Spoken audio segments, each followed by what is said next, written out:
नमस्कार मित्रांनो, स्वागत आहे तुम्हा सर्वांचंच आपल्या आजच्या या व्हिडिओमध्ये. आपल्या या व्हिडिओमध्ये आपण जाणून घेणार आहोत लग्नानंतर होईलच प्रेम या मालिकेच्या आजच्या भागाचे लेटेस्ट त्याचबरोबर इंटरेस्टिंग अपडेट. त्यामुळे पटापट व्हिडिओला लाईक करा, तसेच चॅनलला सबस्क्राईब करून बेल आयकॉन आठवणीने प्रेस करा, जेणेकरून तुम्हाला पुढच्या प्रत्येक व्हिडिओचं नोटिफिकेशन मिळत जाईल आणि सर्व व्हिडिओंचा आनंद हा अगदी उत्तम पद्धतीने घेता येईल. चला तर मग मित्रांनो, अजिबात वेळ वाया न घालवता सुरुवात करूया आपल्या आजच्या या व्हिडिओला. तर आता आपण इथे असं पाहतो की पार्थसाठी काव्याने कॉफी मागवलेली असते, तर रम्याने घरी स्वतःच कॉफी बनवलेली असते. आता काव्या ही पार्थला म्हणत असते, घ्या ना पार्थ कॉफी. आता पार्थसमोर 2 कॉफी असतात. पार्थ काव्याची कॉफी मागे सरकवतो आणि रम्याची कॉफी घेऊन पितो. आता पार्थने रम्याची कॉफी प्यायल्याबरोबर रम्याला प्रश्न पडतो, हे मी नक्की खरंच बघते ना की स्वप्न आहे माझं? पार्थने चक्क माझी कॉफी घेऊन प्यायला, नक्की मला वाटतं माझं स्वप्न खरं होणार की काय? आणि मग आता खरं तर रम्या ही स्वतःला चिमटा काढूनच ट्राय करते की खरोखर ती जे बघते समोर ते खरं आहे का? पार्थ तिने मागवलेलीच कॉफी पितोय का? त्याबरोबर खरोखर पार्थ तिनेच मागवलेली कॉफी पित असतो. तर हे सगळं बघून काव्याला मात्र आता खूप राग आलेला असतो. काव्य उठते आणि सरळ आता तिकडनं निघून जाते. तर आता इथे रम्या मात्र खूपच जास्त खुश असते. पार्थ पटकन कॉफी पितो आणि काव्या जाण्या अगोदर रम्याला म्हणत असतो, रम्या तुला माहीत आहे मला ही कॉफी का आवडते? ह्या कॉफीची ना चव वर्षानुवर्ष तशीच आहे, चव कधीच बदलत नाही. काय करतेस तू याच्यासाठी? त्यावर रम्या म्हणते, well Parth, it's a Ramya secret, but ठीक आहे, तुला कॉफी आवडली ना, मग झालं तर. त्यानंतर आता काव्या रागारागात तिकडनं येते आणि खोलीत चिडचिड करत असते. उषा फेकाफेक करते आणि म्हणत असते, हा आर्किटेक्ट बोका स्वतःला काय समजतो? मी एवढी कॉफी मागवली होती तर ती कॉफी नाही प्यायले, त्या रम्याने आणलेली कॉफी प्यायले. घरची कॉफी आणि मागवलेली कॉफी काय फरक पडतो? कॉफी तर कॉफीच आहे ना, कॉफीला काय सोनं लागलं होतं तिच्या? आणि मग ती लगेचच पार्थचा कोट असतो तिथे तो हातात घेते आणि म्हणत असते, फ्रुटेज खात आहेत हे आर्किटेक्ट बोका, फ्रुटेज. त्यानंतर म्हणते की नाही नाही नाही काव्य काव्य, तुला चिडायचं नाही आहे, सायलेन्स, शांत शांत.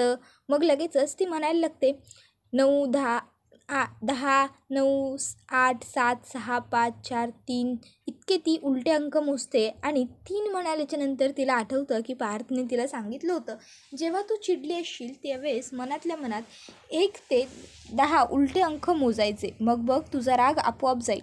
आता अर्थात ही गोष्ट घडायला जरा वेळ लागेल, पण हळूहळू नक्की घडेल. आणि आज काव्याच्या लक्षात ती गोष्ट आलेली असते. काव्य आता म्हणत असते, खरं तर पार्थ वाईट नाही आहेत, आज माझ्यामुळे ते खूप दुखावले गेलेत आणि त्यामुळेच ते माझ्याबरोबर असं वागत आहेत. खरं तर या सगळ्यात त्यांची काही चूक नाही आहे. माझं पार्थवरती प्रेम नाही आहे, पण त्याचा अर्थ असा होत नाही की मी त्यांना उगाचच्या उगाच हर्ट करू. कारण एखाद्याने हर्ट केलं की त्याचा किती त्रास होतो, त्याचं किती दुःख होतं हे मला चांगलं व्यवस्थित माहीत आहे. त्यामुळे मला ह्या चुका पार्थच्या बाबतीत तरी होऊ द्यायच्या नाही आहेत. मग त्यासाठी मला त्यांच्याबरोबर बोलावं लागेल, त्यांना मनवावं लागेल, पण मी सगळं करायला तयार आहे. आणि बघू देत ना, मलासुद्धा बघू देत किती फुटेज खातात ते आर्किटेक्ट बोका. टॉप 30 आर्किटेक्टपैकी एक किती फुटेज खातात ते जरा बघितलं तर पाहिजे. आता मित्रांनो, आपण इथे जे पाहतोय ते खरं तर आपल्याला कळतं आहे, पण काव्याला कळत नाही आहे. हळूहळू काव्या ही पार्थच्या प्रेमात पडत चालली आहे. अर्थात ज्यावेळेस आपण एखाद्या व्यक्तीच्या प्रेमात पडत असतो किंवा पडतो, त्याच तर वेळी आपल्याला त्या व्यक्तीच्या मनाची काळजी वाटायला लागते. त्याच तर वेळी आपल्याला वाटायला लागतं की नक्की याच्या मनात काय आहे. तेव्हाच तर आपल्याला जाणून घ्यायचं असतं ना, किंवा तेव्हाच तर आपल्याला समोरच्याला काय वाटतं याने फरक पडतो. नाहीतर समोरच्याला काहीही वाटू द्या, आपलं त्याच्याशी काही घेणं देणं असतं का? अर्थात नसतं. म्हणजे असं नाही की आपण समोरच्याला हमखास दुखावतो आणि त्याने आपल्याला फरक पडत नाही. माझ्या बोलण्याचा अर्थ वेगळा आहे, शब्दशः अर्थ घेऊ नका. तर आता आपण पुढं पाहतो की मालिनी ही नंदिनीकडे आलेली असते आणि ती नंदिनीला विचारत असते, नंदिनी तुझ्याकडे थोडा वेळ आहे का? मला बोलायचं होतं. त्यावर नंदिनी म्हणत असते, हो आई बोला ना तुम्ही, मी ऐकते आहे. त्याबरोबर लगेचच आता मालिनी ही तिला विचारायला लागते, अगं आपल्या किचनमध्ये मी आत्ता गेले तर तिथे 2-2 ब्रेकफास्ट होते. म्हणजे अंडी होती, ब्रेड होतं, त्याचबरोबर उपमासुद्धा होता. म्हणजे नक्की आज ब्रेकफास्टला बनवलं काय होतं की 2-2 ब्रेकफास्ट होते आपल्या घरी? त्यावर नंदिनी म्हणते, आई ते उपमा मी माझ्यासाठी बनवलं होतं आणि ब्रेड ऑमलेट. त्यावर लगेचच आता ती म्हणते, हां तेच ब्रेड ऑमलेट कोणी बनवलं होतं? त्यावर नंदिनीला तर माहीत असतं की जीवाने बनवलं होतं. पण आता तिला ते सांगायचं नसतं. नंदिनी म्हणायला लागते, आई अहो मला ना उशीर होतोय निघायला, मी निघू का? इतक्यात तिकडे जीवा आलेला असतो आणि जीवा म्हणत असतो, बंदा हाजीर है. त्याबरोबर आता नंदिनी आणि मालिनी त्याच्याकडे बघायला लागतात. तर जीवा म्हणत असतो, आई अगं तू कशाला काळजी करतेस, मी नंदिनीला सोडायला जातोय. त्याबरोबर आता नंदिनी ही जीवाकडे बघत असते. तर लगेचच आता आई म्हणते, तू जातोयस ना, मग झालं. त्यावर जीवा म्हणतो, मी असताना कशाला तू तिची काळजी करतेस. त्यावर नंदिनीला लगेचच विचारात पडते नंदिनी आणि ती जीवाला प्रश्न विचारते, आणि तुम्ही नसाल तेव्हा. त्यावर लगेचच मालिनी काकू आणि जीवा तिच्याकडे बघायला लागतो. तर नंदिनी म्हणते, म्हणजे नेहमी त्यांची जिम असते ना यावेळी, परत किंवा कधी कधी जिम नंतरची अंघोळ असते म्हणून विचारलं.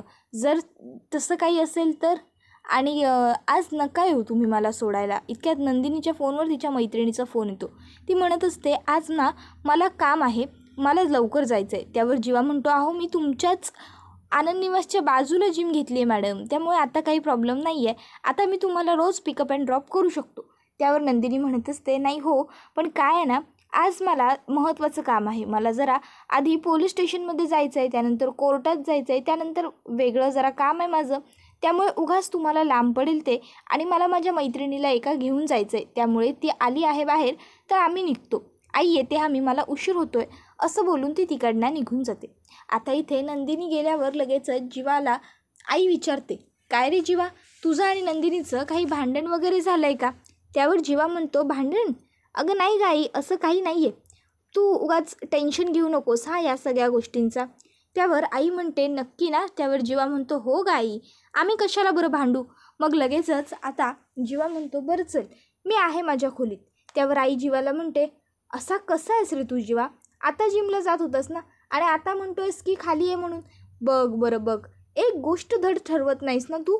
आता खरं तर लगेचच आई एवढं बोलते आणि तिकडनं निघून जाते. आता आईला काय माहीत की आपल्या मुलाचे कसले प्रयत्न सुरू आहेत, आपल्या मुलाने काय करून उपद्व्याप ठेवलेत आणि आता ते निस्तरायचं सुरू आहे. आईला बिचारीला तर असंच वाटतंय की खरोखर आपला मुलगा जेन्युइनली आपल्या सुनेला आणायला सोडायला चाललेला आहे, पण आईला काय माहिती आपल्या मुलाने आधी काय माती खाल्ली आहे ती.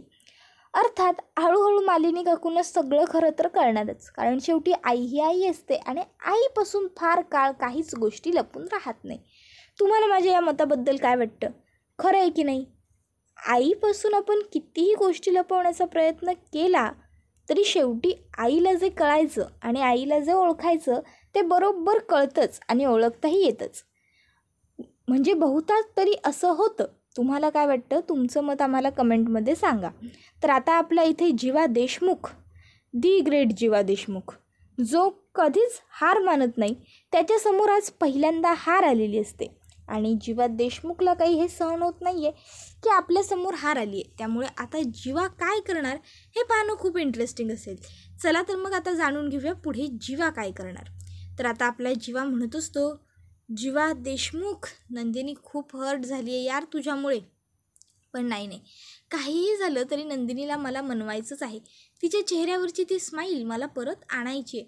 मग त्यासाठी मला अगदी काही करायला लागलं तरी चालेल.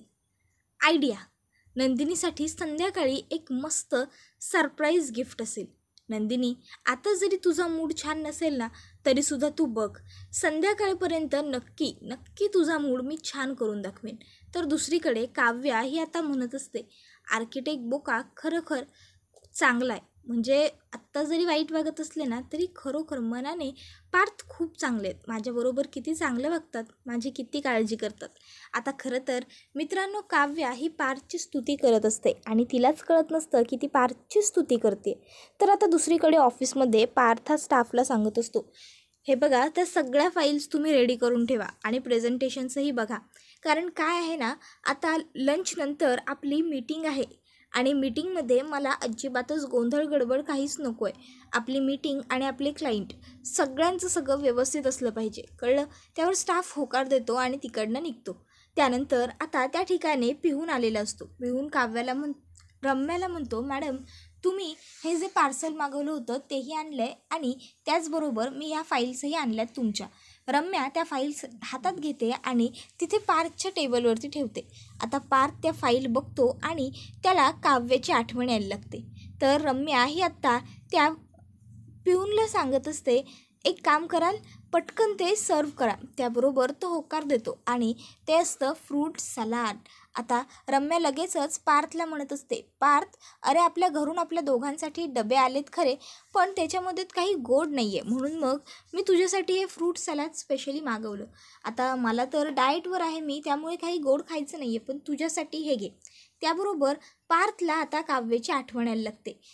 फर्स्ट टाईम त्या फाईल्स बघितल्यावर आठवण येते, त्यावेळेस काव्या जेव्हा त्याच्या फाईल फाडत असते त्यांच्या लग्नानंतरच्या दुसऱ्या दिवशी, तो प्रसंग पार्थला आठवतो आणि वटपौर्णिमेच्या दिवशी त्याने स्वतःच्या हाताने काव्यासाठी एवढं छान सुंदर आणि टेस्टी हे बनवलेलं असतं आणि फ्रूट सलाद आणि ते काव्याने किती आवडीने खाल्लेलं असतं, ते सगळं आता पार्थला आवडायला लागलेलं असतं, आठवायला लागलेलं असतं. पण आत्ता मात्र त्याला ज्या गोष्टी पूर्वी आवडायच्या त्याच गोष्टींमुळे त्याला राग येत असतो, त्यांचा संताप होत असतो.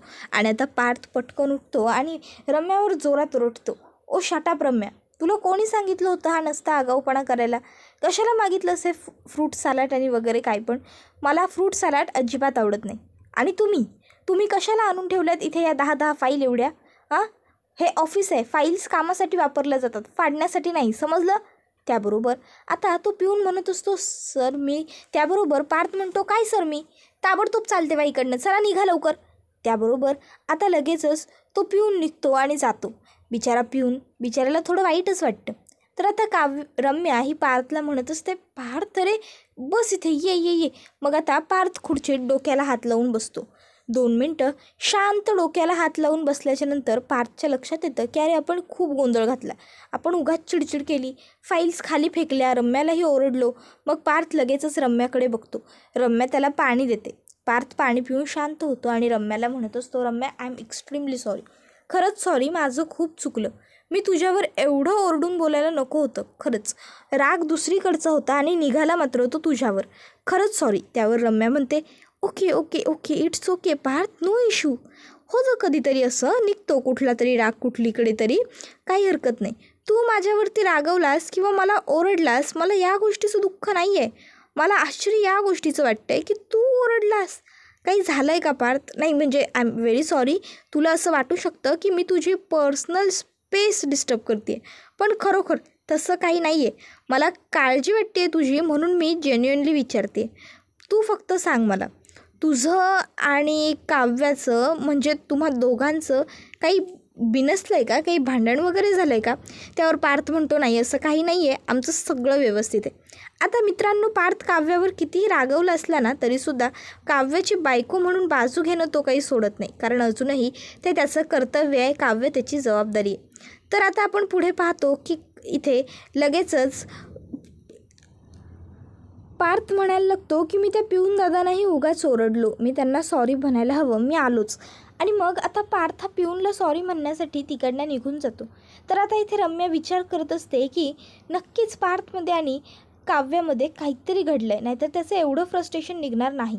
आईबरोबर बोलायला हवं. आणि मग ती लगेचच वसुहत्यांना कॉल करते आणि म्हणत असते, आई तुला माहिती आहे का, आज पार्थ माझ्यावरती ओरडला, माझ्यावरती चिडला. त्याबरोबर हे ऐकून वसुहत्याला राग येतो. वसुहत्या म्हणते, काय, तो पार्थ तुझ्यावरती चिडला, तुला ओरडला, म्हणजे आता तो तुझ्यावरती बॉसिंग करायला लागला आहे का? नाही रम्या, मला हे ना अजिबातच आवडलेलं नाही आहे, थांब जरा, तुम्ही बघतेच. त्याबरोबर रम्या म्हणते, आई अगं शांत हो, रिलॅक्स, तुला कळतं आहे का मला काय सांगायचं आहे ते? अगं आज चक्क पार्थ उगाच चिडला. तुला तर माहिती आहे पार्थ कधीच सिनियर स्टाफवरती चिडत नाही, पण आज तो चिडला, त्या राकेशवरती चिडला. मग मला वाटतं ना काव्याचं आणि पार्थचं काहीतरी बिनसलं. मी पार्थला विचारलं गं, पण पार्थ काही सांगत नाही आहे. त्यावर वसुहत्या म्हणते, अच्छा सांगत नाही आहे, याचा अर्थ आता पुन्हा आपल्यालाच काय घडलं आहे ते सगळं शोधून काढावं लागेल, हो की नाही? त्यावर रम्या म्हणते, हो आई, आपल्याला शोधून काढावंच लागेल. तू एक काम कर, तू थेट जा आणि काव्याबरोबर बोल, मग तुला सगळं काही सविस्तर समजून जाईल. त्याबरोबर लगेचच आता इथे वसुहत्याला आठवतं की मागच्या वेळेस कसं काव्याने तिच्या तोंडात केक कोंबला होता. तिला आता चित्र दिसायला लागतं की काव्या ही डायनिंग टेबलवरती बसलेली आहे. त्या ठिकाणी वसुहत्या गेली आणि वसुहत्या तिला म्हणाली, अरे वा काव्या, पेस्ट्री खातेस? त्यावर काव्या तिला म्हणते, दिसतंय ना? त्यावर लगेचच ती म्हणते, हो बाळा दिसतंय ना. बरं मला एक गोष्ट कळली नाही गं, म्हणजे तुझं आणि पार्थचं काही बिनसलं आहे का गं? आता तुझं आणि पार्थचं काही बिनसलं आहे का गं असं वसुहत्याने विचारल्यावर काव्याला राग येतो आणि काव्या त्यांना म्हणते की केक खा धरा, आणि ती तिच्या तोंडात जोरात केक कोंबते आणि रागारागात उठून तिकडनं निघून जाते. पण वसुहत्यांनी हे ठरवलेलं असतं की प्रयत्न काही सोडायचे नाही. तर दुसरीकडे आता त्यांच्या लक्षात येतं, पण प्रयत्न करायला आधी जायला तर हवं, सत्यात उतरवायला तर हवं. हे सगळं मी तर स्वप्नच पाहते. आणि मग त्या लगेचच रम्याला म्हणतात, रम्या पण एक गोष्ट लक्षात ठेव, मी त्या काव्याजवळ बोलायला जाईन, पण गेल्या वेळेस जसं तिने माझ्या तोंडात केक कोंबला होता ना, तसा जर केक कोंबला ना तर मग मी काही तिला सोडत नसते. मी नाही जर तिला मानगुटीला धरून गोल गोल गोल फिरवलं तर मग बघाच. त्याबरोबर लगेचच आता पुढे काव्या ही हे सगळं कसं घडेल, काय करावं लागेल हेच गोष्टींचा विचार करत बसलेली असते तिच्या बेडरूममध्ये. तर दुसरीकडे रम्या ही हसायला लागते आणि म्हणत असते, आई आई अगं खरंच तुझी आणि काव्याची जोडी आहे ना हिट आहे, सुपर्ब. बाय द वे चल आता तू बोलून घे काव्याबरोबर, हां काय घडतंय ते मलाही सांग. त्याबरोबर लगेचच ती म्हणते हो हो नक्की सांगेन. आणि मग आता फोन ठेवून दिला जातो. मित्रांनो, खरं बघायला गेलं ना तर पार्थच्या चिडण्याचं खरं कारण काव्य नाही तर त्याचं प्रेम आहे. काव्या ही आपल्या प्रेमाची कदर करत नाही, तिला आपल्या असण्या नसण्याने फरक पडत नाही. या गोष्टींनी पार्थला खूप जास्त फरक पडत असतो. या गोष्टींमुळे पार्थ दुखावला जात असतो. अर्थात आपलं जर कोणावर प्रेम असेल, आपण त्यांच्यासाठी एवढ्या आवडीने गोळ्या औषधं घेऊन चाललो आहे आणि त्यांना आपली किंमतच नसेल, तर आपण तिथे गेल्यावर आपल्याला कळलं की आपल्या आधीच कोणीतरी तिथे गेलेलं आहे तर किती वाईट वाटेल आपल्याला. तसाच काहीसा प्रकार पार्थच्या बाबतीतसुद्धा घडतो आहे. तर दुसरीकडे आपण पाहतो की आता इथे जीवा आणि काका हे दोघंजणं बसलेले असतात. पंकज काका म्हणत असतो, जीवा आय डोंट लाईक दिस, तुला कळतं आहे का, हे ना मी कबुतरासारखं चिट्ट्या चपाट्या वगैरे पुरवण्याचं काम करतो आहे आणि मला ना हे अजिबात आवडत नाही आहे, पुस्तकातून चिठ्ठी बिट्टी द्यायचं. त्याबरोबर लगेचच आता जीवा म्हणतो, काका डोक्यावर पडलायस का रे, आपण काही चिठ्ठी वट्टी कुणाला देत नाही आहोत. त्यावर लगेचच काका म्हणतो, मग आपण काय करतोय ते एकदा सांग तरी. त्यावर आदू म्हणत असतो की आपण नंदिनीला खुश करतोय. त्याबरोबर लगेच काका म्हणतो, अरे पण म्हणजे नेमकं काय. त्यावर जीवा सांगतो, सांगणार काका, सगळं सांगणार, तू काही टेन्शन घेऊ नकोस रे. त्यावर काका म्हणतो, आय डोंट लाईक दिस जीवा, लवकर पहिले सांग बरं मला तुझा प्लॅन. मग आता जीवा सांगायला लागतो, ट्रेजर हंट. त्याबरोबर लगेचच आता इथे ट्रेजर हंट असं म्हटल्याबरोबर काका म्हणतो, काय ट्रेजर हंट. त्यावर लगेचच जीवा म्हणतो, हो ट्रेजर हंट. त्यावर काका म्हणतो, नंदिनी अजिबात खेळणार नाही आहे. अरे आधीच ती नाराज आहे, तर ती हे सगळं कुठे करेल. त्यावर जीवा म्हणतो, करेल रे काका करेल, तू नको उगाच काळजी करू, आणि तू नंदिनी आली ना घरी की मला फक्त इशारा कर, मग बघ मी काय करतो. मी पटकन एक ही चिठ्ठी देवघरात लपवतो, एक ही तुमच्या देवघरात इथं लपव, आणि एक आहे ना एक मी बघते. त्याबरोबर मी बघतो. त्याबरोबर लगेचच आता इकडे पुढे जीवा म्हणत असतो, नंदिनी आज तुला खूप भारी सरप्राईज मिळणार आहे, तू फक्त बघत राहा. आणि त्याचबरोबर तो काकालाही सांगतो, काका तू ना जरा पॉझिटिव्ह विचार करायला सुरुवात कर, उगाचच्या उगाच मोबाईल स्विच ऑफ नाही होत. त्याबरोबर लगेचच आता इथे नंदिनी घरी आलेली असते. मिथुन काकांनी इशारा जीवाला केलेला असतो. तर आता जीवा आणि नंदिनीच्या खेळाला सुरुवात झालेली असते. नंदिनीला पहिली चिठ्ठी तर सापडलेली असते. त्याबरोबर आता इथे ती चिठ्ठी वाचत असते. तर दुसरीकडे काव्याने सुद्धा ठरवलं आहे की पार्थसाठी ती काहीतरी छान गिफ्ट घेणार. आता नेमकं ती पार्थसाठी काय गिफ्ट घेते हे पाहणं खूप जास्त इंटरेस्टिंग आणि मनोरंजक असणार आहे. तुम्हाला काय वाटतं ते आम्हाला कमेंट करून नक्कीच सांगा. त्याचबरोबर आपल्या व्हिडिओला लाईक करा, तसेच चॅनलला सबस्क्राईब करून बेल आयकॉन प्रेस करा, जेणेकरून तुम्हाला पुढच्या प्रत्येक व्हिडिओचं नोटिफिकेशन मिळत जाईल आणि सर्व व्हिडिओंचा आनंद हा अगदी उत्तम पद्धतीने घेता येईल. चला तर मग मित्रांनो, अजिबात वेळ वाया न घालवता संपवूया आपला आजचा व्हिडिओ हा इथेच. पुढचा व्हिडिओ येईपर्यंत टाटा बाय बाय, धन्यवाद, take care all of you. तर पुढील भागात आपण पाहतो की इथे वसुहत्या ही काव्याजवळ बोलायला आलेली असते. ती काव्याला विचारत असते की काव्य तुझं आणि पार्थचं काही भांडण झालं आहे का, काही बिनसलं आहे का. पण काव्य वसुहत्याला काहीच सांगत नाही. ती तिला म्हणते, आमच्या नवरा बायकोंमधला प्रश्न आहे, आम्ही दोघं बघून घेऊ, तुला काय करायचं आहे ते कर. एवढं बोलून वसुहत्या तिकडनं जात असते आणि दरम्यान तिचा धक्का चुकून टेबलाला लागतो आणि टेबलावरची फाईल खाली पडते. वसुहत्या ती उचलते तर त्यामध्ये ती डिवोर्सचे पेपर्स बघते. त्याबरोबर मात्र काव्याच्या चेहऱ्याचा रंग उडतो आणि हा व्हिडिओ इथेच संपतो. धन्यवाद.